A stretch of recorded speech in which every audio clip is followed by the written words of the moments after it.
Hey guys, what's up? Christian Sandlin here, and today I'm going to be talking about the new album by progressive rock band Caravan, which is It's None of Your Business. No, seriously, that's the name of the album.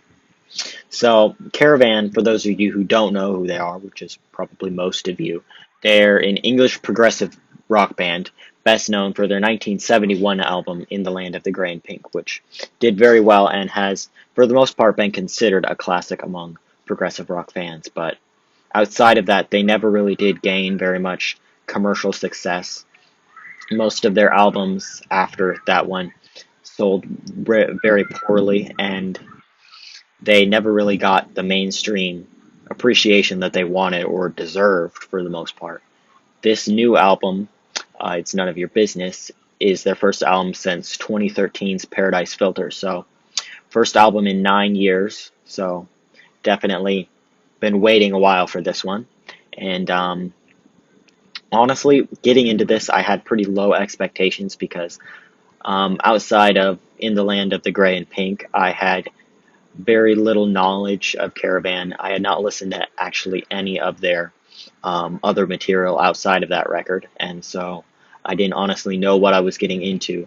Um, Based on seeing that it was relatively unpopular, I had assumed that it probably wasn't very good and that they deserved that lack of popularity. Generally, I see that that is the case a lot. Bands who aren't popular just deserve to be that way. But a lot of the time, it isn't that way. A lot of the time, they just don't get the breaks that they need, or people just don't happen to like whatever they make, even though it's good.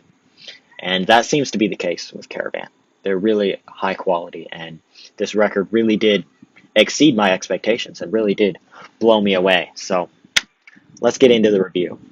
So Pi Hastings, the lead singer of this band, has obviously gotten older since 1971, and so his voice has a much different feel and sound than it did back in 1971 with In the Land of the Grey and Pink. And honestly, I really like the sound of his voice now. I think it's sort of matured a little bit, and for me, it gives a lot of a sound, a lot of vibe towards David Gilmour. It sounds a little bit like um, how David Gilmour sang on the later Pink Floyd records that he did a lot of singing on, and this it has a similar emotion. The way he sings, it just gives me a real David Gilmour vibe, and I like that a lot.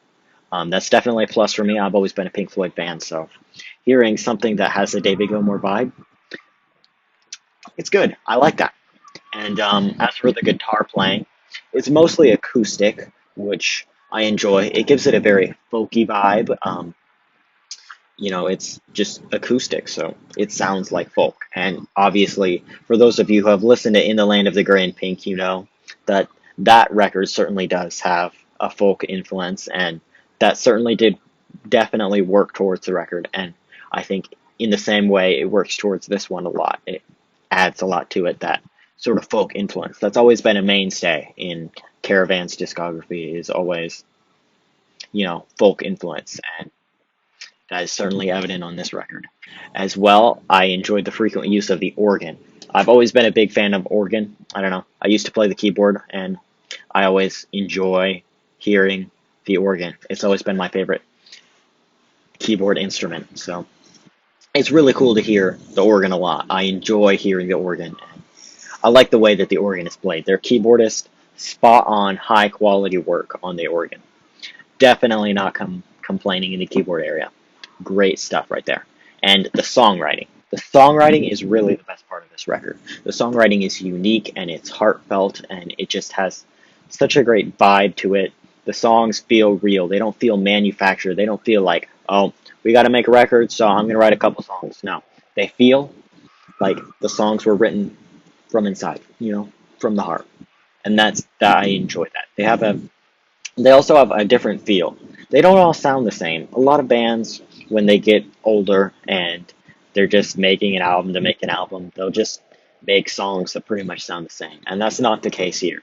You hear all the songs on this record being interesting and unique and different from each other. And I enjoy that a lot, obviously. You don't want to listen to the same song over and over for 30 minutes. So that's definitely a good thing. Standout tracks for me are definitely Wishing You Were Here. The guitar solo on that track is amazing. It's truly one of my favorite guitar solos on ever. I don't know. It's just really good. I enjoyed that guitar solo a lot. It fit in very well with the track. And then the title track, It's None of Your Business. It's the longest track on the album, and it has multiple sections, different melodies and uh, bridges and stuff like that. Almost 10 minutes long. Truly is an epic. I mean, I could talk all day about that song. That song is amazing. Love the title track on this record. Truly great stuff. High quality artistry. As well, I enjoyed Every Precious Little Thing. Got a really catchy hook, and it's a great ballad. It feels heartfelt. I think that's honestly the best songwriting on the record. I enjoy Every Precious Little Thing a lot. It's a precious little thing. And overall, my general vibe for this record is sort of like a mix between Cat Stevens and later Pink Floyd. It's got a similar songwriting style to that of David Gilmour, but a folky vibe. And it's a very unique mix, and I enjoy that a lot. That is great. Now, the only problems that I really have with this album is that There Is You and Luna Tuna, which are the two last songs on the album, um, they're just boring instrumentals. Honestly, they should have been left off. They're just not really interesting, no words or anything, just boring instrumentals. It probably would have been a perfect album had they taken those off. As well, I felt like there was too much violin and viola or fiddle or whatever you want to call them. It just, I felt like that was featured too much on the album. You know, that's something that you might want to put on like one or two songs or whatever, but it was like everywhere. There was always the violin and viola. It just, I don't know, it made it sound like country a lot of the time. The way he played it just gave it a little bit of a country vibe at times, which I'm not a big fan of country. For those of you who like country, maybe check this album out, maybe you'll like it, but I didn't like that aspect of the album. But overall, I don't think that that's enough for me to say that this isn't a great album. It's an awesome album, and I would I honestly like it so much that I actually might consider buying it on vinyl just to, support the artist. And I encourage all of you guys to do that as well. Go and buy the album. I think I'll put a link in the description so you can go and buy the record, because they're just, Caravan just feels like they're so underappreciated to me. They're not really getting a lot of recognition for their work. Looking at the streams today, I saw that the most popular song on the album had 15,000 streams. Obviously, not getting too much money off of this album. 15,000 streams give you hardly anything, so they aren't really getting too much money, and I'm sure that they aren't even making enough money to maybe even make a living, honestly.